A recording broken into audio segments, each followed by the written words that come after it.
আসসালামু আলাইকুম ওয়ালাইকুম আসসালাম ওয়া রাহমাতুল্লাহি ওয়া বারাকাতুহু। হুজুর। আজকে ইফতারিতে আমাকে বাসায় আপনার দাওয়াত। আলহামদুলিল্লাহ, তুমি দাওয়াত দেছো, আমি খুশি হয়েছি, কিন্তু তোমার দাওয়াতটা আমি কবুল করতে পারলাম না।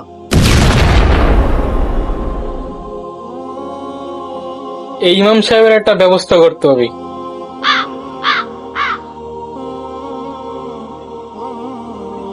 আসসালামু আলাইকুম হুজুর। ওয়ালাইকুম আসসালাম ওয়া রাহমাতুল্লাহি ওয়া বারাকাতুহু। হুজুর, আমার বাসায় আপনার আজকে দাওয়াত, একটু মেহরবানি করে আমার বাসায় আজকে আসতে হবে। আলহামদুলিল্লাহ, তোমার দাওয়াত আমি কবুল করলাম। ঠিক আছে হুজুর, আইসেন কিন্তু। সভাপতির সাথে নালিশ করতে হবে। ভাই কি হয়েছে?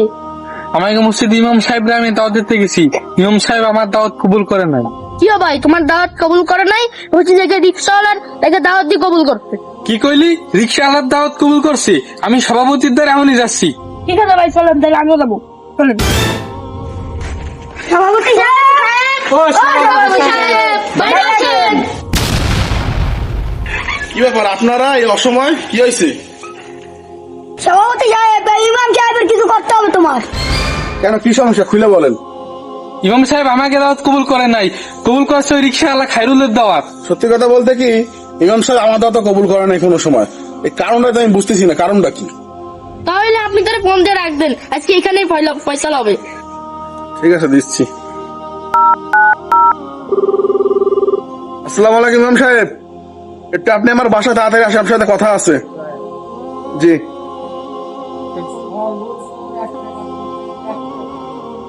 আসসালামু আলাইকুম সভাপতি সাহেব। ওয়ালাইকুম আসসালাম ইমাম সাহেব। ইমাম সাহেব, আপনার নামে তো অনেক নালিশ আসতেছে আমার কাছে। কেন সভাপতি সাহেব, আমার কোনো কি ভুল আছে নাকি?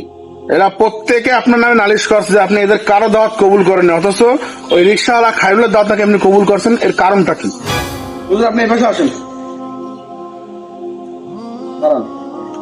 হুজুর, এদের সবার অভিযোগ হচ্ছে আপনি এদের কারো দাওয়াত কবুল করেন না, এমনকি আপনি আমার দাওয়াত কখনো কবুল করেন নাই, কিন্তু আপনাকে রিক্সাওয়ালা খাইরুল আপনাকে দাওয়াত দিছে, আপনি তার দাওয়াত কবুল করছেন। এর কারণটা কি, আমাদের একটু ব্যাখ্যা দেন। আমরা ইমামতি করি, আমরা সবকিছু একটু বাইসে আমাদের চলা লাগে। আপনি ওই রিক্সাওয়ালার দাওয়াত কেন কবুল করেন সেটা আগে বলেন। আপনারা মাথা ঠান্ডা করেন, সমস্যাটা কোথায় আমি বলতেছি।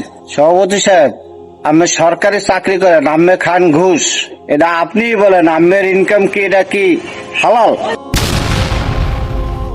এই যে ভাই, আপনি করেন দালালি, মানুষের ঠগাইয়া পয়সা আপনি ইনকাম করেন, আপনিই বলেন আপনার পয়সা কি হালাল?